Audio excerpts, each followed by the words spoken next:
أعوذ بالله من الشيطان الرجيم بسم الله الرحمن الرحيم اذهبا إلى فرعون إنه طغى فقولا له قولا لينا لعله يتذكر أو يخشى صدق اللہ مولانا العظیم۔ نہایت ہی ادب و احترام کے ساتھ بارگاہ رسالت مآب صلی اللہ تعالی علیہ وسلم میں ہدیہ درود و سلام پیش کرنے اللہم صلی علی سیدنا شفیعنا و حبیبنا و مولانا محمد و آلہ و اصحابہ و بارک وسلم۔ صلاۃ و سلام علیک یا سیدی یا رسول اللہ صلی اللہ تعالی علیہ وسلم۔ آج خواجہ خواجگان شہنشاہ ہندوستان عطائے رسول نائب رسول حضرت سیدنا معین الدین چشتی اجمیری رحمۃ اللہ تعالی علیہ کا عرس ہے۔ ان کی خدمات کا نتیجہ ہے کہ ہم اور آپ اللہ کو جانتے ہیں اور اللہ کو پہچانتے ہیں۔ ان کی دعوت ہی کے نتیجے میں اللہ رب العزت نے ایمان اور اسلام کی دولت عطا فرمائی۔ جب سے آپ نے ایمان کی شمعیں جلائی ہیں اللہ کے فضل و کرم سے وہ آج بھی روشن ہیں۔ حضرت سیدنا معین الدین چشتی اجمیری رحمۃ اللہ تعالی علیہ اور ان کے خلفاء، ان کے تلامذہ، ان کے وابستگان جو بڑی قلیل تعداد میں گنتی کے چند لوگ اپنا وطن اپنا ملک چھوڑ کر کے اس دیار غیر کی جانب آئے اور حضور سید عالم صلی اللہ تعالی علیہ وسلم کے حکم کے مطابق جو آپ نے اللہ کے دین کے پیغام کو اس ملک میں پھیلایا اور عام کیا، باوجود اس کے کہ حکومت اپنی نہیں تھی، باوجود اس کے کہ مخالفین بہت بڑی تعداد میں تھے، آپ نے اپنی زندگی کا ایک تھوڑا سا عرصہ گزارا ہے اس ملک میں اور اس تھوڑے سے عرصے میں 90 لاکھ لوگوں کو اللہ کے دین کی جانب لا کر اور انہیں اللہ کی معرفت اور پہچان کروا کر اللہ کے دین میں داخل کر لیا۔ یہ اتنی بڑی تعداد ہے کہ اس ملک میں یہ کام نہ ان سے پہلے کسی نے کیا اور نہ ان کے بعد کسی نے کیا۔ یہ ان کا تنہا اپنا خاصہ تھا اور اللہ تعالیٰ کا یہ خاص ان پر فضل تھا کہ اتنی بڑی خدمت حضرت خواجہ خواجگان سے اللہ جل مجدہ الکریم نے اپنے دین کے لیے اس ملک میں لی، اور یہ خدمت انہوں نے اس لیے کی اور اس خدمت کو کرنے میں وہ کامیاب اس لیے ہوئے کہ وہ اگر اپنی مرضی سے آتے اور اگر اپنی مرضی سے یہ سب کچھ کرنا چاہتے تو یہ ممکن نہیں ہو پاتا، لیکن ان کی یہ خدمت اس لیے کامیاب ہو گئی اور ان کی دعوت پر 90 لاکھ لوگوں نے جو لبیک کہا وہ اس لیے کہا کہ وہ خود سے نہیں آئے تھے بلکہ مصطفیٰ جان رحمت نے انہیں یہاں بھیجا تھا۔ حضور پاک علیہ الصلوۃ والسلام نے ان کا انتخاب فرمایا تھا۔ حضرت خواجہ خواجگان حضور سید عالم صلی اللہ تعالی علیہ وسلم کا انتخاب تھے، حضور پاک علیہ الصلوۃ والسلام کے نائب تھے اور حضور پاک علیہ الصلوۃ والسلام نے ہند کا حقیقی بادشاہ دائمی بادشاہ بنا کر کے انہیں ہندوستان میں بھیجا تھا، اور جسے حضور پاک علیہ الصلوۃ والسلام نے اس ڈیوٹی پر اس خدمت پر معمور فرمایا تھا تو پھر انہیں اس لائق بنایا بھی تھا کہ ان کی خدمت کی وجہ سے،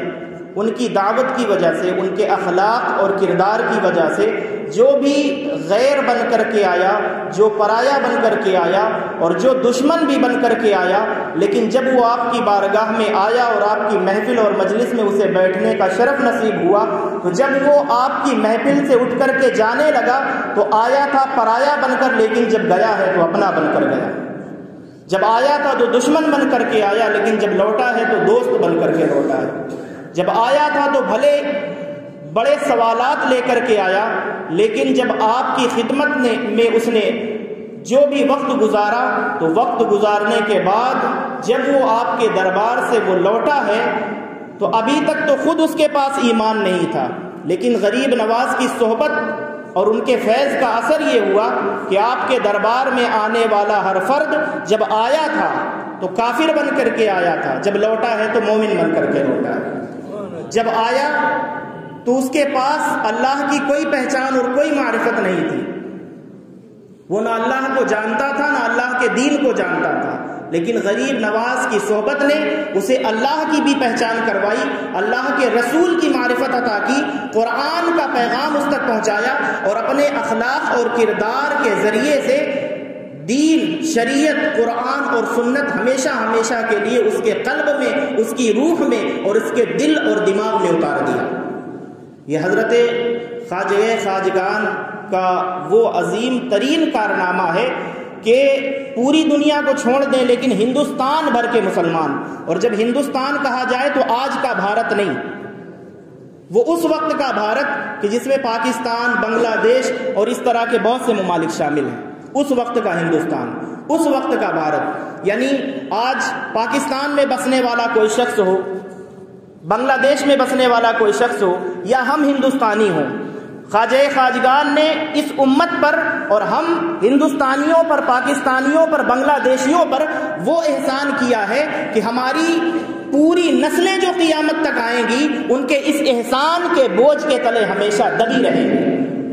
انہوں نے جو اپنا فیض ہمیں عطا فرمایا ہے اور اسلام کا نور جو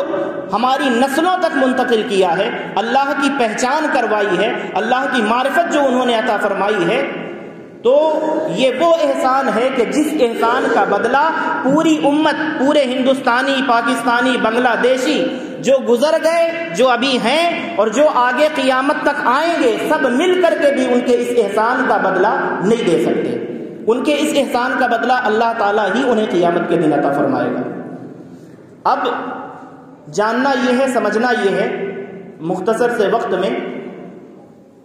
جو آیتیں میں نے تلاوت کی ہیں، تو حضرت خواجہ خواجگان کی یہ جو خدمات ہیں کہ جن کی دعوت پر لبیک کہتے ہوئے 90 لاکھ لوگوں نے صرف آپ کے دست حق پرست پر دین حق قبول کیا، آپ کی دعوت کو قبول کیا، آپ نے جب اپنی جانب انہیں بلایا اور آواز دی تو 90 لاکھ لوگ دوڑے ہوئے لبیک کہتے ہوئے آپ کی جانب چلے آئے۔ یہ وجہ کیا تھی؟ جبکہ آپ تنہا آئے تھے، بڑے گنے چنے لوگ آپ کے ساتھ تھے، آپ کے خدام، آپ کے تلامذہ، آپ کے شاگرد، آپ کے مریدین، بڑی قلیل تعداد تھی، گنے چنے لوگ آپ کے ساتھ تھے، نہ تو کوئی حکومت کا سپورٹ تھا اور نہ ظاہری طور پر کسی طرح کا کوئی آپ کے پاس اسباب اور ذریعہ تھا، لیکن کیا وجہ ہے کہ ہمارے پاس کروڑوں کی تعداد میں ہندوستان میں آج مسجدیں ہیں، اربوں اور کھربوں کی تعداد میں علماء ہیں، لاکھوں کی تعداد میں، کروڑوں کی تعداد میں طلباء ہیں، اور آپ کو سب کو معلوم ہے کہ 30 کروڑ یا اس سے کچھ کم یا اس سے زیادہ ہماری مسلمانوں کی یہاں پر تعداد ہے۔ ہر گلی محلے میں مدرسہ ہے، مسجدیں ہیں، ہر شہر میں کوئی نہ کوئی خانقاہ ہے، ہر جگہ خانقاہ میں کوئی نہ کوئی سجادہ نشین ہے، لاکھوں کی تعداد میں پیران طریقت ہیں، لیکن سوال یہ ہے کہ کیا وجہ ہے کہ حضرت غریب نواز نے جو کام تنہا کر دیا تھا وہ سب مل کر کے بھی اس کا عشر عشیر بھی، یہ سب ہم مل کر کے وہ کام نہیں کر پا رہے ہیں۔ غریب نواز نے تنہا 90 لاکھ لوگوں تک اسلام پہنچا دیا۔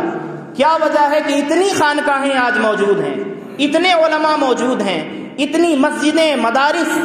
پیران طریقت اور اتنے مفکر، ہر طرح کے لوگ موجود ہیں، ایکسپرٹ موجود ہیں، ان کے پاس ہر طرح کا علم موجود ہے، ساری سہولتیں موجود ہونے کے باوجود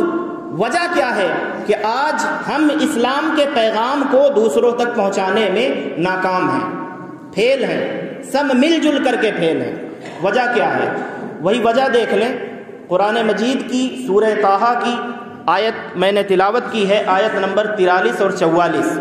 ان آیتوں کو دیکھ لیں، ان آیتوں میں اللہ تعالیٰ نے حضرت موسیٰ و ہارون علیہم السلام کا کردار بیان فرمایا ہے، اور اس کردار کے روشنی میں ہمارے ملک میں غریب نواز کا کردار دیکھیں۔ اللہ تعالیٰ نے حضرت موسیٰ و ہارون علیہم السلام کے لیے حکم فرمایا، اذهبا الى فرعون انه طغى، اے موسیٰ و ہارون علیہم السلام، آپ دونوں فرعون کے پاس جائیں۔ اس لیے کہ اس نے، اللہ تعالیٰ فرماتا ہے میرے خلاف اس نے سر اٹھایا ہے، فرعون نے میرے خلاف بغاوت کی ہوئی ہے، وہ میرے خلاف سرکش بن کر کے کھڑا ہو گیا ہے۔ تو آپ دونوں جائیں اس کے پاس، اور جانے کا مقصد کیا ہے؟ جب جائیں گے تو اللہ کے دین کے پیغام کو اس تک پہنچائیں گے۔ وہ خدائی کا دعوے دار ہے، اس کو یہ سمجھائیں گے کہ تمہارا یہ دعویٰ جو ہے یہ درست نہیں ہے، معبود تو نہیں ہے بلکہ تجھے جس نے پیدا کیا وہ معبود ہے۔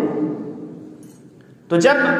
حضرت موسیٰ و ہارون علیہ السلام کو فرعون کی جانب دعوت دینے کے لیے اللہ تعالیٰ نے بھیجا، تو پھر انہیں دیکھیں ایک تلقین فرمائی ہے کہ جب جا کر کے تم دعوت دو گے فرعون کو، تو فرعون کو دعوت دینے کا طریقہ بھی اللہ تعالیٰ نے حضرت موسیٰ و ہارون علیہ السلام کو ارشاد فرمایا، فَقُولَا لَهُ قَوْلًا لَيِّنًا۔ اللہ تعالیٰ نے یہ ارشاد فرمایا کہ اے موسیٰ و ہارون، چونکہ حضرت موسیٰ علیہ السلام کی طبیعت میں بہت زیادہ جلال ہے اور بڑی جلالی طبیعت کے وہ مالک ہیں، تو اللہ تعالیٰ نے انہیں یہ نصیحت فرمائی کہ جب فرعون کے دربار میں تم پہنچنا، فرعون کے سامنے تم جانا، اور جب اسے اللہ کے دین کا پیغام پہنچانا، تو اللہ کے دین کے پیغام کو پہنچانے کا طریقہ یہ اختیار کرنا، قولاً لینا۔ فرعون ضرور میرے مقابلے میں کھڑا ہے، فرعون میرے مقابلے میں جھوٹا خدا بن بیٹھا ہے، لیکن اتنا بڑا مجرم ہونے کے باوجود اللہ تعالیٰ یہ تلقین فرما رہا ہے کہ فرعون کے دربار میں جانا تو قول لین کے ساتھ، نرمی کے ساتھ اس سے بات کرنا، نرمی کے ساتھ دین کے پیغام کو اس تک پہنچانا، نرمی کے ساتھ جو میرا میسج میں نے تم تک پہنچایا ہے اے موسیٰ و ہارون، تم فرعون تک اس پیغام کو، اس میسج کو بڑی نرمی کے ساتھ اس تک ٹرانسفر کرنا، اس تک منتقل کرنا اور اس تک پہنچانا۔ تو حضرت موسیٰ و ہارون علیہ السلام پر اپنی وحی کے ذریعے جب اللہ تعالیٰ نے دعوت دینے کا یہ طریقہ بتلا دیا، تو یہ طریقہ جو حضرت موسیٰ و ہارون علیہ السلام کو سکھلایا ہے، یہ دراصل قیامت تک آنے والا جب بھی کوئی اللہ کے دین کا داعی ہوگا اور اللہ کے دین کی طرف کسی کو بلانا چاہے گا، تو ہر اللہ کے دین کے داعی کے لیے یہ فرض ہوگا، یہ لازم ہوگا کہ وہ اسی طریقے دعوت کو اپنی دعوت میں شامل کرے۔ یعنی ایسا کبھی بھی نہیں ہو سکتا کہ کسی تک حق کا پیغام پہنچانا ہو اور سختی کے ساتھ اس تک حق کا پیغام پہنچایا جائے، شدت کے ساتھ کسی تک حق کا پیغام کبھی بھی نہیں پہنچ سکتا، سختی کے ساتھ اور غصے اور گرمی کے ساتھ کبھی بھی کسی تک حق کے پیغام کو پہنچایا نہیں جا سکتا۔ اس لیے اللہ تعالیٰ نے حضرت موسیٰ و ہارون علیہ السلام کو یہ تلقین فرمائی کہ فرعون ہے، خدائی کا دعوے دار ہے، کافر ہے، مشرک ہے، بدبخت ہے، سرکش ہے، ظالم ہے، جابر ہے، بے شمار اس کے جرائم ہیں، لیکن اس کے باوجود جب انہیں اسے دعوت دینے کے لیے موسیٰ و ہارون علیہ السلام جا رہے ہیں، تو اللہ تعالیٰ کی تلقین یہ ہے کہ فرعون کے ساتھ بھی نرمی سے بات کی جائے اور نرمی کے ساتھ اپنے دین کے پیغام کو فرعون تک پہنچایا جائے۔ اور پھر اللہ تعالیٰ فرماتا ہے لعلہ یتذکر او یخشی، اس لیے اس امید پر نرمی کے ساتھ اس سے جا کر کے بات کرنا تاکہ ہو سکتا ہے کہ وہ نصیحت حاصل کرے، آپ کی دعوت کو قبول کرے، اور وہ اس کے دل میں اللہ کا خوف اور اللہ کا ڈر پیدا ہو اور وہ اپنے خدائی کے دعوے سے دستبردار ہو کر ایمان لے آئے۔ اب یہ کہنے والی ذات، یہ نصیحت کرنے والی ذات، یہ وہ ذات پاک ہے جو تقدیر بنانے والی بھی ہے اور تقدیر لکھنے والی بھی ہے۔ یعنی اللہ تعالیٰ کو معلوم ہے پہلے سے کہ چاہے جتنی نرمی کے ساتھ فرعون کو دعوت دی جائے گی وہ کبھی بھی دعوت قبول نہیں کرے گا، اور ایسا ہی ہوا۔ لیکن اس کا فائدہ ایک ہوا تھا تھوڑی دیر کے لیے، جب اسے نرمی کے ساتھ دعوت دی گئی تو فرعون کو بہت سی فیسلٹی اللہ رب العزت نے اپنے نبیوں کے ذریعے سے جو دینی تھی وہ اس تک پہنچائی کہ جب تک تو زندہ رہے گا تیری بادشاہت قائم رہے گی، اگر تو اس دین کی دعوت کو قبول کرتا ہے، خدائی کے دعوے سے دستبردار ہوتا ہے، جب تک تو زندہ رہے گا جوان رہے گا، بڑھاپا تیری زندگی میں تجھ پر نہیں آئے گا، اور مرنے کے بعد تجھے کیا کیا نعمتیں ملے گی، یہ ساری چیزیں حضرت موسیٰ و ہارون علیہ السلام نے اسے بتلائیں۔ اور اسے اس نرمی کا فائدہ یہ ہوا کہ اس نے ان باتوں کو قبول کیا دل سے، اور اس نے ماننا چاہا، لیکن اس کے ساتھ ایک مسئلہ یہ تھا کہ وہ کوئی بھی فیصلہ اپنے وزیر اور مشیر کے بغیر نہیں کرتا تھا۔ اس کا جو وزیر تھا حامان، وہ اس وقت وہاں موجود نہیں تھا، باہر تھا۔ اس نے کہا ٹھیک ہے، آپ کی باتیں تو بہت صحیح ہیں، میرے وزیر کو آ جانے دیں اور میں اس سے مشورہ کر کے پھر فیصلہ کرتا ہوں۔ اور جب مین جو شیطان تھا اسے بہکانے والا حامان، جب وہ واپس آیا تو فرعون نے جو باتیں حضرت موسیٰ و ہارون علیہ السلام کے ساتھ ہوئی تھیں وہ اسے بتلائیں۔ تو اس نے یہ کہا کہ فرعون تو عجیب انسان ہے، تجھے لوگوں نے اپنا خدا بنایا ہوا ہے اور تو بندہ بننے کی فکر میں ہے، تجھے لوگ پوجتے ہیں اور تو خود اب اس چیز کو، اس منصب کو چھوڑ کر کے تو خود دوسرے کی پوجا کرے گا، دوسرے کی عبادت کرے گا، تو تو خدا ہے۔ وہ اسے اس طرح سے سمجھایا، تو تو خدا ہے، تو تو معبود ہے۔ تو جب اس طرح سے سمجھایا تو پھر اس کا جو نشہ تھوڑی دیر کے لیے اترا تھا خدائی کا، وہ پھر سے سوار ہو گیا، بہرحال اس نے قبول نہیں کیا۔ تو اللہ رب العزت نے اس آیت پاک میں، ان دو آیتوں میں غیروں کو اللہ کے دین کی دعوت دینے کا جو اصول بیان فرمایا ہے، جو قاعدہ بیان فرمایا ہے اور جو ضابطہ بیان فرمایا ہے، وہ یہ ہے کہ دین کا کتنا بھی بڑا دشمن ہو، فرعون سے بڑا دشمن تو کوئی نہیں آئے گا، اللہ کے دین کا دشمن۔ آج ہمارے زمانے میں جو کفار اور مشرکین موجود ہیں، ان میں سے کوئی بھی خدائی کا دعوے دار نہیں ہے۔ وہ ضرور اللہ کو نہیں مانتے، لیکن اپنے آپ کو معبود بھی نہیں کہتے، اپنے آپ کو خدا بھی نہیں کہتے۔ لیکن فرعون ایسا بدبخت شخص تھا کہ جو اپنے آپ کے لیے، اپنے لیے خدائی کا دعوے دار تھا۔ تو سوچنے کی بات یہ ہے کہ فرعون جیسا بدبخت شخص ہو اور اس کے دربار میں دعوت دینے کے لیے موسیٰ و ہارون علیہ السلام جیسے جلیل القدر نبی جائیں، تو اللہ تعالیٰ یہ کہے کہ فرعون کے ساتھ نرمی سے بات کرنا اور اپنے دین کی دعوت کو، اپنے دین کے پیغام کو، اللہ کے پیغام کو، حق کے پیغام کو اس تک نرمی کے ساتھ پہنچانا۔ تو یہ جو ضابطہ قرآن نے دیا ہے حضرت موسیٰ و ہارون علیہ السلام کی دعوت کا، یہی دعوت کا اسلوب تھا حضرت خواجہ خواجگان کا۔ اسی دعوت کے اسلوب کو انہوں نے اپنایا تھا، اور اسی دعوت کے نتیجے میں ان کی بارگاہ میں آنے والا اپنا ہو، پرایا ہو، دوست ہو، دشمن ہو، کوئی ہو، کہیں کا ہو، لیکن حضرت غریب نواز کی بارگاہ میں چاہے کافر آتا، چاہے مسلمان آتا، مسلمان تو گنتی کے تھے نا جب آپ یہاں تشریف لائے تھے، زیادہ تعداد کن کی تھی؟ کفار کی تھی، مشرکین کی تھی، سارے کے سارے کافر ہی تھے، مشرکین تھے۔ لیکن غریب نواز نے اسی دعوت کے اسلوب اور طریقے کو اپنایا کہ ادھر حضرت موسیٰ و ہارون علیہ السلام فرعون جیسے بدبخت کو بھی نرمی کے ساتھ اللہ کا دین پیش کر رہے ہیں، وہی طریقہ، وہی دعوت کا حضرت سیدنا غریب نواز نے اپنایا، اور اسی کا نتیجہ یہ ہوا کہ جب انہوں نے نرمی کے ساتھ، محبت کے ساتھ اور امن کے ساتھ، پیار کے ساتھ، شانتی کے ساتھ جب اس ملک کے کافروں کو، مشرکوں کو، ہندوؤں کو اس دین کی دعوت انہوں نے پیش کی، تو محبت آپ کے لہجے میں اتنی تھی، مٹھاس آپ کے لہجے میں اتنی تھی، دلائل آپ کے اتنے مضبوط تھے کہ جن تک آپ نے اللہ کا پیغام پہنچایا، وہ آپ کے پیغام کو سننے کے بعد چونکہ آپ کا لب و لہجہ اتنا اچھا تھا کہ آپ کے پیغام کو ٹھکرا نہیں سکے۔ یہ ان کی دعوت میں اور ہماری دعوت میں فرق ہے۔ یہی وجہ ہے کہ جب وہ تنہا آئے تھے، ایک مرد حق، ایک مرد قلندر، ایک اللہ کا فقیر اور ایک درویش اس ملک میں آیا،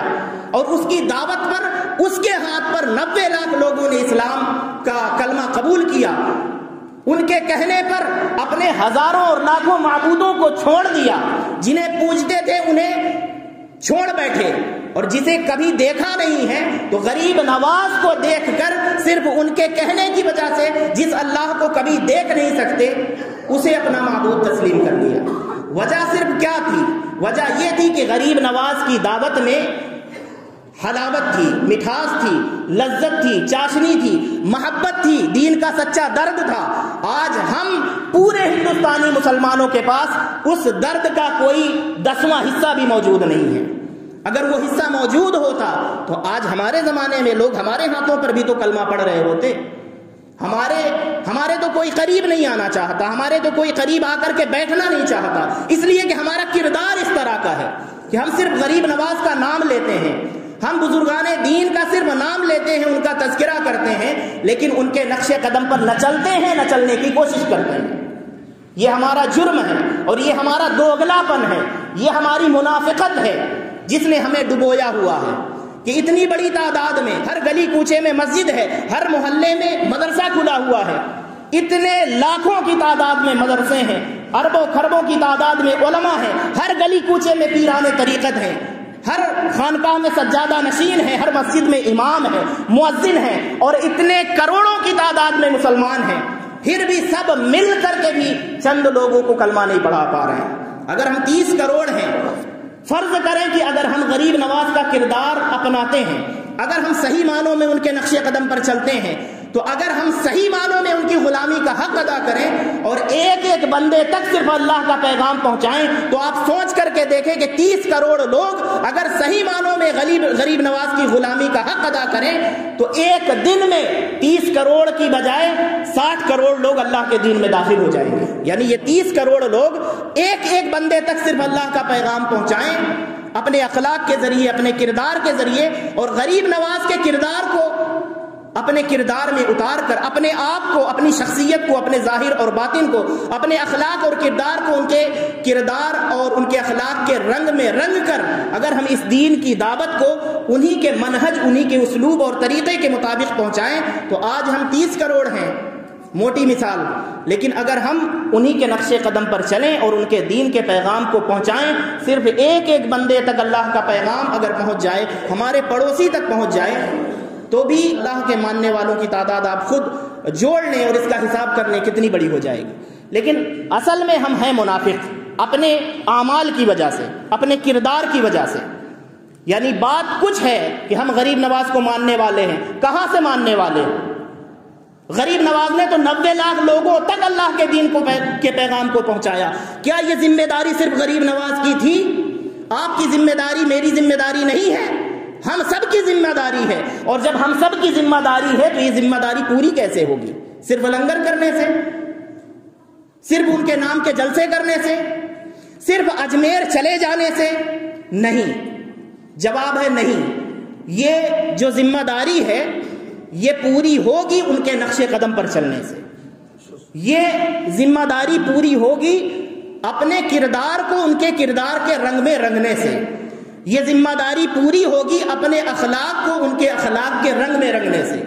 اور یہ غلامی کا دعویٰ صحیح تب ٹھہرے گا جب ہم مکمل طور پر حضرت غریب نواز کا نام لینے کے ساتھ ساتھ ان کے راستے پر چل پڑیں۔ تو یہ آج جمعہ کا دن ہے، ان کا یوم وصال ہے، یوم عرس ہے۔ تھوڑی بھی جو ان کی محبت کا دعویٰ ہے، اگر اس دعوے میں تھوڑی بھی سچائی ہے تو جتنے لوگ یہاں حاضر ہیں وہ عہد کریں کہ میری زندگی جس طرح سے گزری وہ تو گزر گئی، اور جو گزر گئی اسے تو واپس لایا نہیں جا سکتا، لیکن اب جو بچی ہے اس کے لیے یہ تہیہ کریں، اس کے لیے یہ ارادہ کریں اور پختہ ارادہ کریں کہ اب وہ جو بچی ہوئی زندگی ہے اسے میں اس طرح سے گزاروں گا جس طرح سے غریب نواز نے گزاری تھی۔ کیونکہ جب غریب نواز کی طرح میں زندگی گزاروں گا تو پھر میرے پاس پڑوس میں رہنے والا، مجھ سے ملنے جلنے والا، میرے ساتھ لین دین اور کاروبار کرنے والا ایسا نہیں ہے کہ جو غریب نواز کے کردار سے متاثر ہوا تھا اگر میں بھی ان کے کردار کو اپناؤں تو ایسا ممکن نہیں ہے کہ کوئی میرے کردار سے متاثر نہ ہو۔ ہمارے اور آپ کے کردار سے لوگ متاثر ہوتے ہی اس لیے نہیں ہیں کیونکہ ہمارا کردار ہی نہیں ہے۔ تو اللہ رب العزت کی بارگاہ میں یہی دعا ہے کہ صحیح معنوں میں ہمیں ان کے نقش قدم پر چل کر ان کی غلامی کا حق ادا کرنے کی توفیق عطا فرمائے۔